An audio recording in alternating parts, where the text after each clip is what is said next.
Do të flasim tani miq të dashur për një problematike e cila lidhet me dhëmbët. Është shumë e bezdisur për ata të cilët e ndjejnë, por ka edhe persona të cilët nuk e kuptojnë fare që vuajnë nga ajo që quhet shtrëngimi i dhëmbëve natën.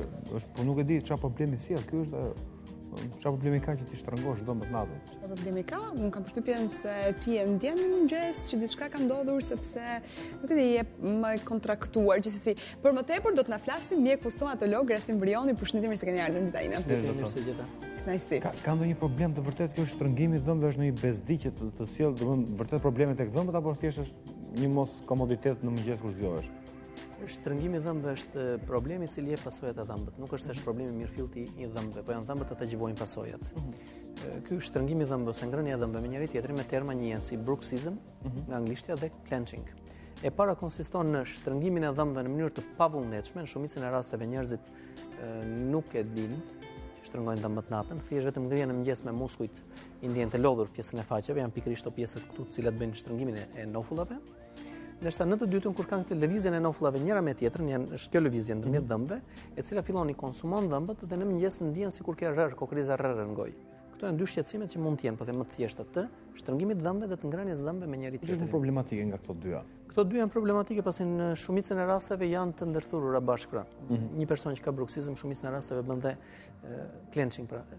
Shtrëngon nofullat njëra me tjetrën. Pra më që i kontraktohet kjo në gjumë pa vetdije. Kontraktim pa vetdije në shumicën e rasteve nuk është i ndërgjegjshëm, vetëm thash mund ndjej pasojat ose nëse flen me tjetër kënd mund të jetë bashkëshorti ose dikush tjetër, i cili thotë që shtrëngon dhëmbët natën, pasi dëgohet kërcitje. Në shumicën e rasteve dëgohet kërcitje mirëfillt natën e dhëmbëve. Cilat janë faktorët që shkaktojnë këtë shtrëngim të dhëmbëve? Faktorët janë mund ndahen disa grupe, janë faktorë së pari psikologjik.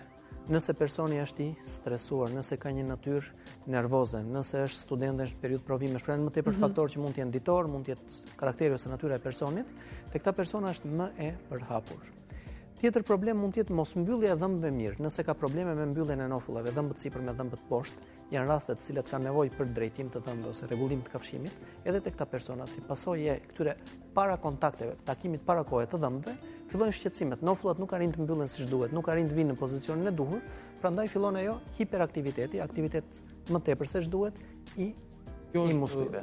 Kjo është fragmentale, domethënë ndodh në një periudhë kohë. Kjo nuk është fragmentale. Apo e ke për gjithë jetën. Kjo nëse nis dhe nuk trajtohet, kthehet në të vazhdueshme dhe fillon i konsumon dhëmbët deri në atë farfaze, saqë mund të hahen dhe mund ngryen komplet dhëmbët.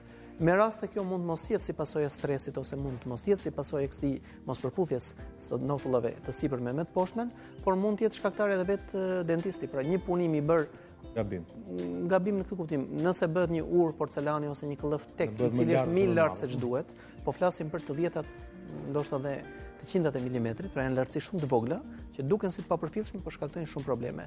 Mund të jetë një mbushje e pakontrolluar mirë, e lënë paksa e lartë, dhe nofullat duke takuar para kohë tek ai mbushje, tek ai këllëf, tek ai punim që është lënë i lartë në gojë, fillojnë dhe çrregullojnë komplet sistemin e muskujve dhe të nervave të asaj zone.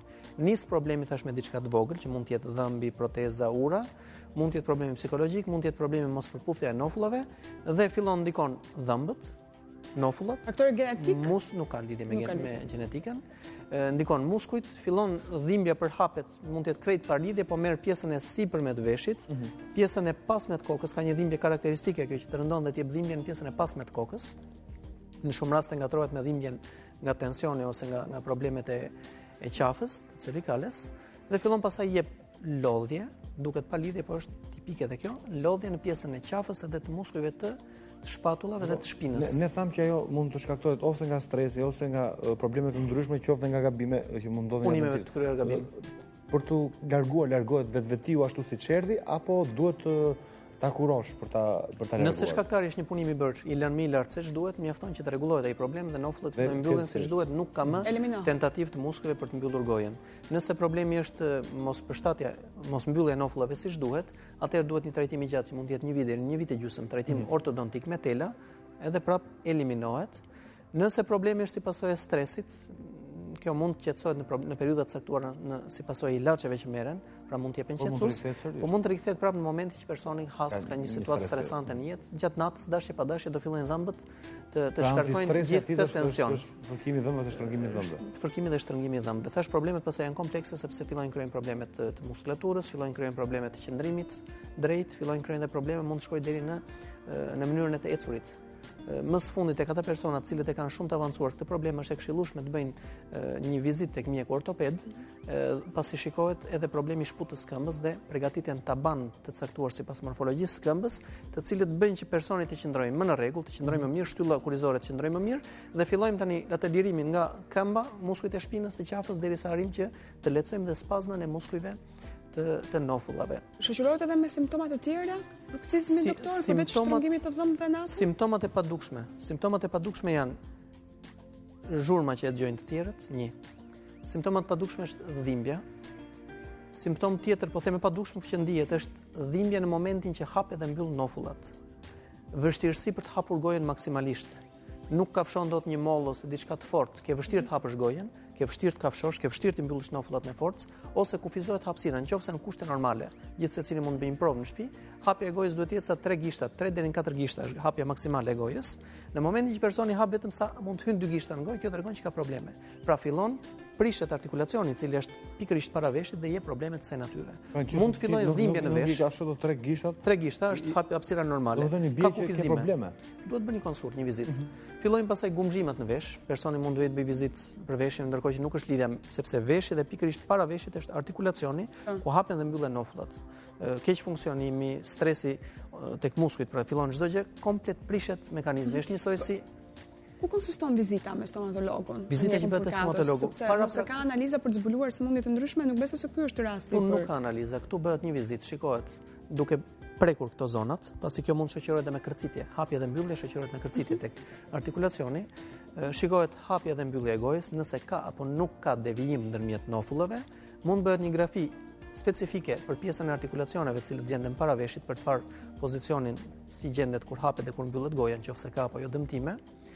Kjo është pak a shumë vizita. Më pas, nëse pacienti ka dhimbje, është në atë fazën akute, me raste kjo mund të jetë 1 javë, 2 javë, 3 javë, nuk hap dot gojën, ka dhimbje të forta te muskujt, aplikohet. Së pari mund të aplikohen rrezet infrared për të zbutur spazmën e muskujve. Së dyti kompresa të vakta ose të ngrohta, jo të nxehta. Së treti mund të jepen qetësues për muskujt, mjorelaksant, mund të jepen qetësues për nervat e asaj zone, mund të jepet dhe aspirina në përgjithësi është shumë efikase, sepse këto hyn te dhimbjet e grupit dhimbjeve reumatizmale. Këto janë ilaçet e sulmit për fazën e parë 7 deri në 10 ditë. Më pas, në momentin që fillon largohen dhimbjet në hapjen dhe në mbylljen e gojës, në prekjen që mund të ketë te kjo zonë, në momentin që fillon qetësohet pacienti, përgatitet merret masë e gojës dhe përgatitet një si klëf, po e quajmë plastik, silikoni i butë, të cilin e mban personi gjatë natës. Quhet në anglisht night guard ose bite. Ajo që kafshohet gjatë natës. Kjo nuk lejon që personi të shtrëngojë dhëmbët njëri me tjetrin. Nuk është i bezdisur për të mbajtur? Nuk është shumë i bezdisur, se është e butë, është silikon i butë. Mbahet deri në 6 javë. Dhe në shumicën e rasteve kur nuk kemi probleme të mëdha, kjo e stabilizon gjendjen. Ndoshta mund të ketë nevojë një herë në vit ose një herë në 2 vjet të ribëhet kjo ruajtëse që mbahet gjatë natës. Kjo nuk lejon nofullat që të mbyllen duke shtrënguar dhëmbët dhe liron atë spazmën tek muskujt dhe tek artikulacionet. Këto janë ato zgjidhje që mund të them e thjeshtë. Nëse pastaj kemi probleme më të komplikuara të natyrës që nevojitet trajtim ortodontik, ose që kemi probleme me mbylljen e gojës, atëherë duhet diçka më e detajuar. Pra është i vetmi problem është që personi duhet të shkojë të vitë dentisti minimalisht 15 deri në 20 ditë vazhdimisht derisa të qetësohet gjendja në fazën e parë. Ne themi gjithmonë që është mirë të kapen problemet në faza të hershme. Si mund ta kuptojmë nëse ky personi i cili vuan është vetëm, askush nuk e ka evidentuar këtë? Mund të ndjejë dhimbje tek pjesa e muskujve. Nëse ngrihet në mëngjes dhe ndjen të lodhur, është pikërisht kjo pjesë ku prekon. Po në të gjitha rastet ka shanse që ti do ndjesh diçka që nuk shkon. Në përgjithësi ndjet ose e ndjen tek persona të caktuar nuk ka dhimbje, po fillojnë muskujt zmadhohen, merr nofullat kjo zonë këtu fryhen nga puna e tepër që bëjnë muskujt, pra fillon ndron pamja e fytyrës, bëhet nofulla më katrore, më me cepa, pikërisht kjo pjesë. Pra mund të jetë një shenjë e tillë. Ka lodhja është tipike. Në momentin që ndodhin këto duhet të shkosh tek. Është mirë të bëhet një vizitë. Nëse nuk shkosh, dallohet pastaj dentisti dallohet. Nëse nuk shkon, çfarë ndodh? Nuk është se është një gjë që të sjell vdekjen, Nuk është se çon në limitin maksimal, por problemi është është degenerative, që do të thotë fillon, shkatron, degeneron artikulacionin, e prish. Dhe çfarë ndodh? Fillon nofulla, pastaj lëvizje nga më të ndryshmet, lëvizja normale. Fillon nëse e le për shumë vite pa e trajtuar, fillon aq shumë prishet artikulacioni këtu, ose më saktë shkatërrohet krejt, sa që fillon punon kock me kock, nuk ka më kërc që të mbrojë nofullën dhe fillojnë kërcitje, fillon dhimbje, fillon zhurmë, krepitacion, që një zhurmë njësoj si ecja në dëbor, ndihet një zhurmë tipike e tillë. Rrezikon pacienti ose personi në momentin që hap gojën shumë, thash për të kafshuar mollën, rrezikon ngeli me gojë hapur. Janë raste që ngel me gojë hapur, nuk mbyll dot gojën, duhet të shkojë te dentisti. Edhe kjo nuk është se është një gjë për panik, pasi mjafton një shtytje, pra të krijon probleme të kësaj natyre derisa arrin në atë fazë që me zor ushqet sepse nuk hap dhe nuk mbyll dot gojën siç duhet, atëherë nevojitet në operacione shumë të komplikuara për të rregulluar deri diku për të kthyer funksionin artikulacionit. Po është zonë shumë delikate kjo pjesë, sepse tash është zonë ku kalojnë nervat, është zonë ku është afër veshit. Ideali është të trajtohen ose më saktë në fazat e para të trajtohen, të parandalohen, ose më së paku të lehtësohet dhimbja dhe të lehtësohet spazma tek muskujt në mënyrë që mos shkojë drejt degradimit të artikulacionit. Për këtë gjë. Është shumë e përhapur, kjo është 1 në 3 persona, me statistikat 1 në 3 persona. Nuk i vënë shumë rëndësi. Njerëzit i vënë rëndësi vetëm kur fillojnë të kenë shumë dhimbje, ose i vënë rëndësi kur fillojnë të kenë probleme të, domethënë, hapjen dhe mbylljen e gojës, sepse vjen të trembur. Nga ju vjen ajo dhimbje që kanë. Do të është mungesa e informacionit edhe tek mjekët. Sepse edhe dentistët shumicën e rasteve janë të pa informuar mbi shkaqet që mund ta nxjerrin dritë ose mund ta krijojnë dhe mbi mënyrat e trajtimit. Në shumicën e rasteve për cilët pacienti duke ngritur supet, nuk di se çfarë të bëj, ose thjesht mund të çohet shkoj bëj masazh vetes. Thjesht i sugjerojnë bëj për masazh që të qetësosh muskujt. Ndërkohë thash që ka mjekim, ka trajtim, ose mund të aplikohet edhe mjekësi alternative. Bëhet fjalë për akupunkturën, dhe akupunktura është një mënyrë shumë efikase për lehtësimin e dhimbjeve dhe të spazmave. Pra ka shumë mënyra trajtimi ose mjekimi, të cilat e lehtësojnë, minimalizojnë dëmin dhe bëjnë që personi të ketë një aktivitet ditor normal, pa qenë i kufizuar. Këshillat e tjera pastaj janë të thjeshta për personin. Këshillat janë që nëse ndjen që ka një problem të spari tek dentisti, së dyti gjëra që mund të bëjnë në shtëpi janë të kufizoj hapjen maksimale të gojës, kafshimin thash moll, fto, pra gjëra që janë të forta dhe duan forcë, sepse prej këtyre mund ngeli me gojën hapur, edhe në momentin që shtriqen, është lëvizje që bën shumica kur janë të lodhur ose lind, jo të hapi krahët, por të mbaj duart poshtë nofullave në mënyrë që hapja e gojës mos jetë maksimale, që të mos dëmtojë, sepse hapja maksimale çon limitet e vetë artikulacionit dhe e dëmton. Qetësosi më i shpejt dhe më efikas është aspirina. Për këtë lloj dhimbjesh. Po ato që mbahen kështu si gomë. Gomat janë pikërisht ajo që tham night guard, në anglisht mbrojtëse për natën ose bite. Ato janë vetëm për mos bluarjen e dhëmbëve apo janë edhe për pjesën? Ato mbrojnë, ato kanë dy funksione. Së pari ato mbrojnë dhëmbët që të mos takojnë me njëri tjetrin dhe të mos i dëmtojnë. Është problemi që ai lehtësojnë shumë dhe spazmën sepse ato bëjnë ngritjen e kafshimit. Në momentin që nofullat ruajnë një distancë, varet sa do jetë ajo goma ose silikoni, sepse ato janë me trashësi 1 mm, 2 mm, 3 mund të shkojë deri në 5 mm, lehtësojnë shumë dhe spazmën. Ato kanë efekt si qetësues ashtu edhe mjekues. Meqense tham që mungesa e informacionit ishte një pikë shumë e rëndësishme, kam përshtypjen se ne kemi ndarë mjaftueshëm informacion për gjithë teleshikuesit doktor në këtë rubrikën tonë. Faleminderit që ishëm me ne, ishte kënaqësi. Faleminderit juve për ftesën. Shëndeti nuk vjen tek ju. Ju duhet të shkoni te shëndeti. Klinika Dentare Vrioni ofron cilësi, metodat më të fundit mjekësore dhe sjell për herë të parë në Shqipëri metodat hollywoodiane të stomatologjisë estetike. Hipnoza mjekësore dhe teknikën e sedacionit. Shërbimi specializuar për fëmijët, implantologji, kirurgjia orale, ortodonci, trajtimi sëmundjeve të mishrave të dhëmbëve. Klinika Dentare Vrioni.